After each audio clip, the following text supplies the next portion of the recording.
Bonjour, Ahmed Arikwa, bonjour. Bonjour amis téléspectateurs et amis internautes. ça va bien ce matin? Ça peut aller. Le blanc, le t-shirt blanc? Mais j'ai fait comme vous. Oui, C'est pas de mes habitudes, mais bon. c'est vrai en plus. À vous suivre. C'est vrai en plus, d'accord. Suivez-moi de plus en plus. Mais faites attention quand même. Allez, plus sérieusement, vos analyses et commentaires nous intéressent par rapport au titre paru à la une des quotidiens ce matin. On va démarrer par le quotidien de Dandji, le matinal. Biotchané met fin aux rumeurs. Je crois que. Rumeurs de... Oui, Abdoulaye Biotchané fait bien de situer, en tout cas de donner sa position, parce que celle que le débat allait dans tous les sens, ça ne lui ferait pas du bien dans une certaine mesure. Parce que quand on parle du bloc républicain, je veux bien croire que, oui, Biotchané est responsable du parti bloc républicain. Mais après lui, il y a d'autres responsables, bien évidemment. Et donc, sachant bien que, puisque quand je vois un peu les gens faire les calculs, dire le BR a 28 députés et que les démocrates ont 28 députés. Bien sûr, donc, 28, évidemment, s'ils s'entendent, c'est mais ce qui est impossible. Ce qui est impossible, parce qu'en l'état Biotchané même, en réalité, quel est son poids pour qu'il puisse peut-être en arriver à peser dans la balance pour espérer amener 28 députés avec lui vers les démocrates. Qu'il vous souvienne qu'avec son ABT, Tabati Taba, on a vu ce dont il est capable, hein, c'est 5% au plan national. Et on a vu les difficultés qu'il a eu à peut-être venir à bout d'un certain Boniaï à l'époque, bien évidemment. Et donc aujourd'hui, le BR a été créé par quelqu'un qui n'est pas Abdoulaye Biotchané. Au-delà de tout, ils ne seront pas d'accord avec moi. Je dis les choses telles que moi je les vois. De qui s'agit-il alors? Mais écoutez, tout le monde sait qui contrôle les deux grandes formations majeures de la mouvance présidentielle. Donc au-delà de tout, quand vous regardez la liste, en tout cas le Parti bloc républicain, il y a des élus qui sont tellement fidèles à Patrice Talon. C'est-à-dire que, en réalité, quoi qu'on dise, quoi qu'on fasse, ces personnes ne pourront jamais tourner dos à Patrice Talon, bien évidemment. Et donc, ceux-là, pour prendre des décisions, seront obligés de se référer toujours à Patrice Talon. Un Abdoulaye Biotchané, peut-être compte tenu de son niveau à un moment donné, peut vouloir s'opposer à Patrice Talon et dire je démissionne de ton gouvernement, bien évidemment, aller et faire ce qu'il veut. Mais il y a des gens parmi eux qui ne pourraient pas faire. Donc, ce calcul, en fait, ce rêve était impossible en réalité, ça ne peut jamais se réaliser. Et donc, tel que ça allait dans tous les sens, il avait le devoir de rapidement monter au créneau pour dire clairement quelle est sa position sur la question. Et ça l'arrangeait et ça le protégeait pour l'avenir politique, en tout cas son avenir politique. Je crois qu'au-delà de tout, cette fusion, en tout cas cette union entre les deux partis BR et démocrates, il faut attendre longtemps peut-être pour voir cela se concrétiser. Peut-être à partir de 2024-2025, on peut voir des rapprochements, des positions d'opposition en réalité qui pourraient peut-être tourner dos à Patrice Talon. Mais actuellement, en l'état, ce n'est pas évident. D'ailleurs, même, vous parlez on parle de 28 plus 28, bien évidemment. 56. Les démocrates sont obligés de négocier avec 28 personnes. Par contre, avec l'Union progressiste qui est à 53 personnes, et sachant que dans le bloc républicain, il y a les gens les plus fidèles. Vous pensez que Nathaniel Sokwa peut oser peut-être tourner dos à Patrice Talon? Pourquoi cet exemple? Je donne cet exemple. Est-ce que vous pensez qu'une Chantal Aïe peut se lever pour s'opposer à Patrice Talon et ne pas aller faire la volonté de Patrice Talon à l'Assemblée nationale? Je peux citer pêle-mêle beaucoup de noms, bien évidemment. D'accord, j'aime mieux ça. Sachant que l'Union progressiste a besoin seulement de 2 personnes pour avoir les 55, pour avoir la majorité et peut-être dérouler son plan dans une certaine mesure. C'est vrai que nous sommes sur un terrain politique et les acteurs politiques peuvent s'entendre en coulisses et venir nous présenter un tableau pour nous duper encore, pour dire, bon, ils se sont entendus et que tel a tourné dos à Patrice Talon. Tout ça, c'est un jeu politique. Mais en l'État, on a espéré que 28 plus 28 donnerait 56 et que ça pourrait damer le pion au bloc républicain. À l'Union progressiste de renouveau, c'est du leurre, c'est un rêve qui ne peut pas se réaliser. J'ai envie de dire autre temps, autre mœurs, parce que oui, il fut un temps peut-être que ce genre de schéma... les schémas possibles sont possibles. Les schémas possibles, c'est en fonction du personnage qu'on a en face. Justement. Première chose. Et deuxième chose, c'est en fonction du choix politique, du poids politique des responsables des partis politiques. Ici, nous avons affaire à 2 formations politiques qui sont de la mouvance présidentielle, mais qui malheureusement sont contrôlées par quelqu'un qui est plus fort que tous les 2 responsables, que ce soit Djabouénou ou Abdoulaye Biotchané. Malheureusement. Ouais, malheureusement ou heureusement. Oui. Ça dépend. Heureusement pour celui qui contrôle. Heureusement pour celui qui contrôle. Évidemment. Et malheureusement pour les 2 responsables de ces partis qui ne peuvent pas prendre les décisions sans pouvoir se référer à lui ou bien sans pouvoir se soumettre à lui dans une certaine mesure. Donc, dans ces conditions, tout calcul politique n'a de sens que quand peut-être, en fait, les gens osent véritablement. Mais je pense que c'est pas évident. En l'état, c'est pas évident. On peut espérer à partir de 2024, j'insiste là-dessus, 2025, que les gens perspective justement des élections de 2026. Les gens peuvent tenter de s'opposer à Patrice Talon parce que pour eux, Patrice Talon est en train de finir son second mandat. Il faut peut-être prendre des positions pour se repositionner de façon tactique, comme ils aiment si bien le faire les acteurs politiques du Bénin. Comme certains savent si bien le faire. Donc voilà, donc pas certains, les acteurs politiques, toutes catégories confondues. Après, c'est vrai qu'il y en a qui sont passés mettre en la matière plus que d'autres, en fait. Oui, mais c'est-à-dire que l'un ou l'autre... Il y a des noms qu'on pourrait citer. Oui, il y a des noms qui... C'est vrai, ça, je suis d'accord avec vous. Qui évoluent avec tous les régimes. Dans la grande majorité des acteurs béninois, ils savent très bien se métamorphoser. Bien sûr. En tenant compte, en tout cas, je ne dirais pas qu'ils sont des caméléons, mais bon, ils ne sont pas très loin des caméléons. N'est-ce pas là, justement... Ils s'adaptent à leur milieu. N'est-ce pas là, justement, toute l'essence du jeu politique. Laurent Roland Tononiquez, en tout cas au Bénin. Où mettez-vous la conviction politique? Au Bénin, justement. Au Bénin, parce que je savais que vous alliez à nouveau faire allusion à la conviction, enfin à la question de la conviction. L'actualité, donc, au niveau du bloc républicain intéresse un nombre de quotidiens ce matin. En tout cas, cette clarification du SGN, Abdoulaye Bior Tchané. Au détour de cette sortie, le BR aussi qui a décrypté le scrutin en 7 points, notamment. Alors, les résultats, selon le BR, conservent au président Patrice Talon la majorité pour poursuivre ces réformes, par exemple. Non, je continue de le dire. Vous avez eu 81 députés, la majorité à l'Assemblée nationale. Mais faites attention aux chiffres. Les chiffres, pour moi, ceux qui ont voté pour vous, est-ce que en tout cas, la tendance est maintenue en réalité? Est-ce que vous avez grandi en termes de nombre d'électeurs qui ont porté le choix sur vous, ou bien vous avez, en tout cas, vous êtes affaibli? C'est de ça qu'il est question. C'est-à-dire que oui, tenant compte du taux de participation et tenant compte du nombre de votants, en tout cas, dans les localités, oui, vous vous en sortez, en tout cas, avec la majorité. Mais au fond, est-ce que quand on va, si le taux de participation était plus élevé que ça, et que ceux qui devaient voter en majorité faisaient le vote contraire, en tout cas votaient contre vous, est-ce que vous étiez en mesure d'avoir la majorité? Et donc, il faut faire très attention avec les chiffres, plutôt que de s'auto-satisfaire et de dire que nous avons la majorité. Oui, vous conservez la majorité. Oui, vous pensez que c'est un laisser-passer pour les réformes, d'accord. Mais moi, j'insiste sur un fait. Il faut revoir le mode de gouvernance. Il faut écouter le message des Béninois. Il faut écouter ce que disent les Béninois et réfléchir là-dessus. C'est très important. Ce n'est pas l'avis du BR en tout cas. Mais ce n'est pas l'avis. Ces résultats valident donc, selon les propos du secrétaire général national du bloc républicain, la gouvernance actuelle et sécurise les réformes et les programmes d'investissement public en cours. Je veux bien croire que c'est un discours politique. Oui. C'est une manière peut-être de parler, de s'auto-satisfaire et de se contenter de ce qu'on a. Mais je dis que dans les faits, si on doit être sincère, eux-mêmes, ils le savent mieux que quiconque. Qu'en réalité, il y a une baisse de forme et qu'il faut travailler à harmoniser. Vous savez, les gens nous ont dit que sur les plateformes, ils ont plus d'1 million d'électeurs. D'accord? Plus d'1 million d'électeurs, et vous voulez expliquer que c'est parce qu'il y a des démocrates qui sont rentrés dans le jeu que vous n'avez pas eu... Non. Plus d'1 million de militants. De militants, pardon, excusez. Justement. Oui, plus d'1 million de militants. Et vous dites que je n'ai pas besoin de vous préciser qu'un militant n'est pas égal à électeur. Ah non, attention, justement. Mais écoutez, vous n'avez pas suivi les discours. Quand les gens nous parlaient, ils parlaient avec assez de sérénité. Le discours politique, attendez, le militant ça fait de beaucoup de subtilité. Ça veut dire qu'il y a un problème de militantisme. Et donc, il ferait mieux d'aller revoir ceux-là qui sont inscrits sur les bases, sur les plateformes, de les convaincre davantage pour qu'ils soient de vrais militants qui se transformeront, en tout cas, qui se transformeront en électeurs le moment venu. Parce qu'en réalité, tel que ça se passe, si vous avez, au fur et à mesure qu'on évolue, le nombre d'électeurs pour vous diminue, alors...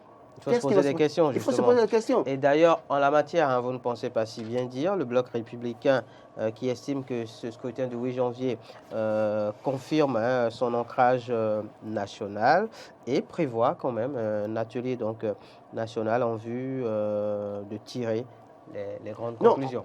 On sait que le bloc républicain est présent dans toutes les communes du Bénin, donc l'ancrage national, c'est un peu à démontrer. Oui. Il y a un atelier national qui est prévu oui, en tout bien cas. évidemment. Donc, au-delà de tout, et le bloc républicain qui disait tout le temps être le premier, au-delà de ce que disait le l'UPR, finalement a fini, en tout cas ça a été confirmé qu'ils sont deuxième après l'Union progressiste de renouveau. Oui. Je crois qu'au cours de cet atelier, ils doivent se dire la vérité. Et regarder, mettre dans la balance les poids politiques de chaque candidat qu'ils ont positionné sur les listes. Et regarder dans les situations électorales ceux qui peuvent. Parce que vous voyez, par exemple, quand vous regardez les zones, vous savez, dans Cotonou, par exemple, moi, si je devais voter à Cotonou, je voterais pour Chantal Aly, par exemple. Parce que, naturellement, quand vous savez, vous sentez une certaine fierté en cette personne-là qui peut véritablement jouer un rôle et qui peut être à l'écoute des concitoyens. Mais il y a d'autres personnes, quand vous les regardez sur les listes et que vous savez, connaissez un peu leur histoire, vous vous demandez mais pourquoi on les met sur les listes. Prenez la 6e personne, je ne vais pas citer des noms, mais des gens que les militants ont découvert du jour au lendemain, malheureusement, sur les listes, alors qu'il y a d'autres personnes qui étaient là, qui ont mouillé le maillot en 2020 et qui ont produit du résultat. Au-delà de tout, si Georges Bada n'a pas pu se positionner, n'a pas pu reprendre la mairie d'Abonne-Clavi, c'est parce que dans Clavi Centre, le BR l'a battu. Et ce travail a été fait par des gens, bien évidemment. Mais quand vous les positionnez, et quand vous oubliez tout de go ces personnes-là, et que les gens qui ont fait une adhésion de dernière minute, vous les positionnez, vous pensez que vous pouvez avoir des résultats, il y a des erreurs qui ont été faites sur toutes les listes, au niveau du BR, au niveau de l'UPR, au niveau des démocrates, au niveau de l'UDBN, et moi le Bénin. Donc, il y a un travail à faire pour continuer à rassurer les militants qui ne doivent pas se fâcher. Parce qu'un militant est acquis à votre cause pour toujours, bien évidemment. Ce n'est pas un militant pour une élection, mais c'est un militant pour toujours. Et si le militant n'est pas militant pour toujours, au point de voter pour vous pour toujours, ça veut dire qu'il y a un problème, il y a des choses que vous devez corriger en votre sein. Intéressons-nous, Laurent Roland Toneinkes, cette fois-ci à d'autres formations politiques qui ont participé au scrutin du 8 janvier 2023, mais sans pouvoir se faire représenter au Parlement, puisque l'heure est au bilan. Donc, au niveau de ces formations politiques aussi, on fait le bilan à sa manière. Dynamisme Info, on parle, lendemain du scrutin du 8 janvier, quand l'essentiel est délaissé pour la division au sein de partis non représentés. Oui, je crois que le débat a commencé au niveau du MPL de Expérience TV, où il menace de radier, je crois, Billy et Romancé ou je sais quoi, et puis un autre là. Je crois que tout ça, c'est ça le véritable problème. On pouvait s'y attendre. Vous savez, c'est ça le véritable problème. Comment est-ce que les gens en sont arrivés à créer leur parti? Quelles sont les motivations qui sous-tendaient la création de ces partis? Qui sont les bailleurs de ces formations politiques? Où trouvaient-ils les moyens de faire ce travail, ce qu'ils ont pu faire? Quel était leur idéal? Quel était le point commun qui les réunissait? Donc, il y a une certaine question qu'il faut se poser. Parce que si vous étiez réellement engagés dès le départ, ensemble, convaincus de ce que vous défendez dans une certaine mesure, on ne peut pas s'attendre à vous voir du jour au lendemain d'une élection, en tout cas, commencer par avoir des problèmes.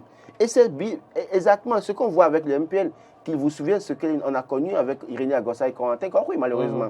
Donc, des listes, des gens qui subitement se découvrent des acteurs politiques, qui font des combats, qui ont des discours, qui nous font croire, qui nous font miroiter le ciel, en tout cas nous promettent tout, mais au fond, en leur sein, c'est qu'ils ne sont pas encore convaincus entre eux pour garder une certaine union jusqu'à la fin, jusqu'à la nuit des temps. Il y a matière à se poser des questions. Et j'estime que ce qu'on voit au niveau de MPL, vivement que ça n'arrive pas vers d'autres façons. C'est vrai que vous allez voir, j'ai lu à la une, j'ai lu un message hier où un jeune de Segbana, en tout cas un conseiller communal ou chef d'arrondissement de Segbana, démissionne pour quitter l'UP pour les démocrates. Il y a à Parakou, par exemple, aussi, un conseiller FCBE. Non, mais vous savez, au moins l'autre a quitté l'UPR pour aller vers les démocrates.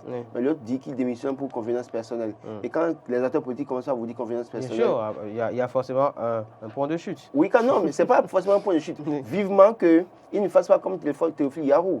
Vivement qu'il ne fasse pas comme le centriste qui est devenu bloc républicain, Abiola François.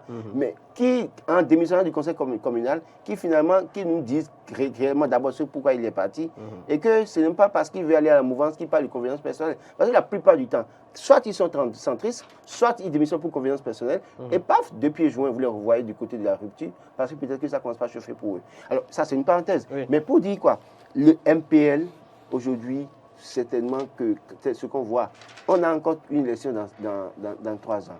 C'est vrai que pour une élection présidentielle, ce n'est pas évident qu'ils aient de parrainage pour autant. À moins qu'ils jouent le rôle de faire valoir, ils pourraient avoir les parrainages. De toute façon, on reviendra donc sur, disons, le parti MPL, puisqu'on est censé parler dans l'actu décalé de ce jour, les formations politiques justement de l'opposition qui ont pris part aux élections législatives. On fait le point avec vous, chers amis téléspectateurs. Donc, on reviendra sur le cas du parti MPL. Retournons à l'Assemblée nationale, Laurent Roland-Toniniquès, avec Dynamisme Info toujours. C'est vrai qu'il y a notre quotidien qui aborde aussi ce fait d'actualité. Contrôle du perchoir, le boss ficelle son plan peut-être au-delà des supputations. Et au quotidien Info Matin, justement, oui, de nous parler de Victor Tokpanou comme joker caché de Patrick Talon. L'intrus, donc, qui pourrait embrouiller les cartes. Parce que c'est vrai que le positionnement déjà du professeur Victor Tokpanou, à un moment donné, en a surpris plus d'un. Bien évidemment. Je crois que Patrick Talon, c'est le personnage que vous n'avez jamais là où vous l'attendez. Donc, au-delà de ce qu'on dit, ce qu'on peut analyser, tout commentaire qu'on peut faire, notamment les potentiels candidats pour présider l'Assemblée nationale à la 9e législature. Je crois que Patrice Talon a toujours un plan, a toujours une longueur d'avance par rapport à tout ce qu'on dit, bien évidemment. C'est vrai qu'il y a des noms qui avaient été retenus même avant les élections. Et compte tenu des performances, Patrice Talon est capable de changer, en tout cas, sa stratégie, de changer carrément la personne, compte tenu des performances de chaque candidat dans sa localité. Mais au-delà des performances, c'est que tout dépend du plan que Patrice Talon veut dérouler. C'est-à-dire qu'on ne mettra pas quelqu'un, puisque quand vous prenez Victor Tokpanou, c'est quelqu'un qui maîtrise le droit, et on sait qu'à l'Assemblée nationale, il faut voter les lois, et on a peut-être besoin de quelqu'un qui peut trouver les faiblesses de nos lois et voter d'autres lois, bien évidemment. En tout cas, ça dépend de la vision, de l'objectif que Patrice Talon veut atteindre 2026, et c'est là le véritable problème. Et sachant que Victor Tokpanou appartient à un corps, précisément, je parle de l'enseignement supérieur, c'est peut-être la personne idéale pour faire un certain nombre de choses, opérer des réformes, c'est vrai, des réformes étaient idéales opérées, mais il y a des choses qu'il faut faire davantage pour impacter ce secteur, je dis n'importe quoi. Mais je sais que Patrice Talon aujourd'hui, ce n'est pas nécessairement là où on l'attend qu'on le verra. On peut être en train de parler penser à tout, et puis un beau matin, on nous sort la carte de Augustin Ronvoy et Blas. Bien évidemment, ça va faire mal à Ragbert National, mais il ne pourra rien, il va en souffrir, il ne pourra rien faire, bien évidemment. Parce que c'est Patrice Talon qui décide après tout, et il décide, vous subissez, vous vous taisez. Silence radio, il n'y a pas de... Vous ne pouvez pas même pas oser remuer votre oreille. Donc, je pense que c'est à lui qu'il revient le dernier mot. Mais on peut avoir une idée de ceux qui pourraient prendre le perchoir. Quand on se réfère aux noms, les 7 noms qui avaient été mis à la une hier, il y a des gens qui d'office seront disqualifiés. Ça, je sais, je ne veux pas aller dans ces détails. On y consacrera d'ailleurs, peut-être dans le tout prochain jour, un numéro spécial de l'actu décalé, Laurent Roland-Toniniquès. Parlons 9e législature toujours. Nous sommes à la une du quotidien Matin Libre cette fois. 9e législature, malgré l'ouverture, le mal persiste. Les cicatrices de 2019 et 2021 comme probable cause, la thérapie de choc de l'ACPA. Oui, malgré l'ouverture, le mal persiste, on ne le dira jamais assez. C'est-à-dire que les gens se souviennent des violences de 2019 et 2021, bien évidemment, et puis les gens ont peur. Ils se disaient, si je vais aux urnes et qu'il y a casse, qu'est-ce qui va se passer? Autant de choses. Il y a la peur qui est encore là. Et je crois que c'est au fur et à mesure qu'on va évoluer que les gens doivent pouvoir sensibiliser pour rassurer les citoyens et pour qu'on espère avoir un taux de participation élevé les prochaines fois, que le taux d'abstention diminue, que le nombre de bulletins nuls aussi diminue. Parce qu'au-delà de tout, quand on parle du taux de participation, on parle du nombre de suffrages aussi. On oublie que le nombre de bulletins nuls a franchi, en tout cas, à un niveau record depuis des années, depuis 2016. Donc, il va falloir travailler. C'est vrai que pour cette année 2023, ce n'est pas aussi criard que 2021-2020. Donc, il va falloir travailler à continuer à sensibiliser les populations sur la nécessité d'aller opérer leur choix le jour du vote plutôt que de rester là et subir après. Daibi Info nous intéresse à présent. Roland Antonin Kess, pour rester collé à l'actualité des législatives 2023, on va finir par un autre sujet plus tard.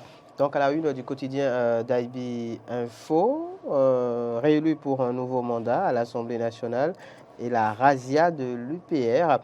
Le mono retourne l'ascenseur au DVP AN d'après Sossou, l'ami de l'autre.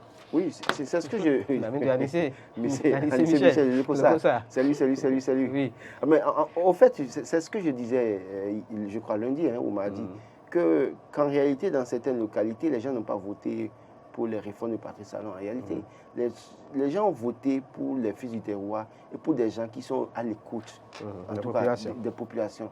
Au-delà de tout, on peut tout reprocher. N'eût été, j'insiste là-dessus, n'eût été un passage de Boniaï à Parakou, Gbadamassi revenait à l'Assemblée nationale. Vous imaginez donc, c'est parce que Gbadamassi, malheureusement, pour une fois, a rencontré Garçon en chemin. Sinon, il serait réélu député. Et c'est la trempe du personnage de Dakwé Sossou aussi dans sa localité. Et des gens comme Dakwé Sossou, il y en a dans plusieurs localités. Lui, il est venu dans le plateau, bien évidemment. Jérémy Adomarou, Girac Benochi, dans leur localité, bien évidemment. Et donc, il y a un certain nombre de personnes qui ont un ancrage dans leur zone, dans leur circonscription électorale. Et quoi qu'on dise, c'est-à-dire, quel qu'en soit le régime qui viendra, ils pourront toujours passer. Ils pourront se faire réélire toujours. Donc, c'est pourquoi je dis, il y a des gens qui sont autour du Patrice Talon depuis 2016, ministre pendant 7 ans, DG pendant 7 ans, député gratuitement 2019. Gratuitement. Je pèse mes mots et j'assume. Les gens ont été députés gratuitement en 2019, sans fournir d'efforts. Il n'y a pas eu d'élection dans leur localité, mais ils ont été élus députés. Donc, c'est gratuitement quand même. Mais qui n'ont à aucun moment donné de leur vie été au chevet des populations. Ne sont jamais fait de la reddition de comptes, par exemple. Ne sont jamais allés voir les populations pour connaître leurs doléances et porter leurs problèmes plus rond. Je ne dis pas que Dakwé Sossou et consorts aussi ont beaucoup pris la parole ces derniers temps pour le contrôle de son gouvernement. Mais au-delà de tout, c'est-à-dire c'est des gens qui sont à l'écoute, qui ne sont pas nécessairement dans la vie teintée, se cacher pendant 3 ans et revenir à la veille d'une élection, faire la main aux populations pour distribuer des kilos de riz, qu'on a pu le voir le 8 janvier et avant le 8 janvier, bien évidemment, où des gens sont même allés donner des poulets dans Womé et consorts. Ils se connaissent, ils me suivent très bien, ils savent ce qu'ils ont fait. Et pourtant, ils ont été battus, bien évidemment. Pour vous dire quoi? Auriez-vous reçu peut-être? Moi, je n'en ai pas reçu et je ne voulais même pas en recevoir. D'ailleurs, je me suis fait le devoir de rester très loin de l'actualité, en tout cas de la campagne électorale, pour ne pas en arriver à dire des choses pour quelqu'un, parce qu'il m'a donné un kilo de riz, il viendra dire quelque part, lui là, il est un ingrat. Je lui ai donné du riz, un poulet, et voilà ce qu'il dit de moi sur un plateau. Ce que je dis, je le dis sincèrement, ça vient de moi, j'assume. Je crois que les gens distribuent riz, poulet, boisson, billets de banque, en tout cas craquant, et pourtant ils ont été battus. Ça veut dire quoi? Ce n'est pas de ça que les populations ont besoin. Est-ce que vous aviez été là les 3 dernières années? Est-ce que vous aviez été là les 5 dernières années? Est-ce que vous les aviez écoutés quand ils étaient en difficulté?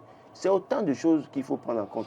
Et ceux qui sont autour de Patrice Talon feraient mieux de changer leur mode de vie pour rendre service à Patrice Talon, pour espérer que le dauphin de Patrice Talon passe en 2026. On va finir maintenant, Roland Antonin Kess, par ce fait d'actualité. Tous les quotidiens l'abordent à leur une. Fonction publique, les 305 ACE radiés, réintégrés. Oui, je crois que c'est une bonne nouvelle. Je crois que ces familles vont retrouver le sourire, ces gens vont continuer leur travail. Oui, cette sanction était arrivée à un moment donné, on a tous dénoncé pour dire, mais écoutez, tel que ça a été fait, ce n'était pas bien. Malheureusement, ça vient au lendemain. J'ai lu, je crois, un article de Benoît Libéré qui disait que le médecin, après la mort, que le ministre devait démissionner. Je ne sais pas pourquoi le journal dit ça, mais de toute façon, s'ils avaient fait ça avant les élections, on aurait pu dire que c'est pour les calculs politiques, que c'est à cause de la campagne, bien évidemment. Donc, ils attendent après la campagne pour le faire. C'est de bonnes guerres. C'est peut-être aussi une réponse au message envoyé par les populations. Vous imaginez, je crois que le message envoyé par les populations, au-delà des 81 députés, c'est qu'il y a mal donné quelque part. Il faut corriger un certain nombre de choses.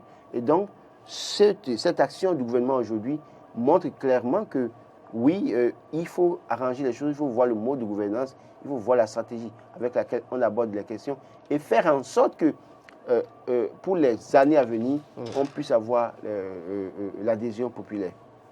Merci à vous, Laurent, Roland, Toné, Nikes.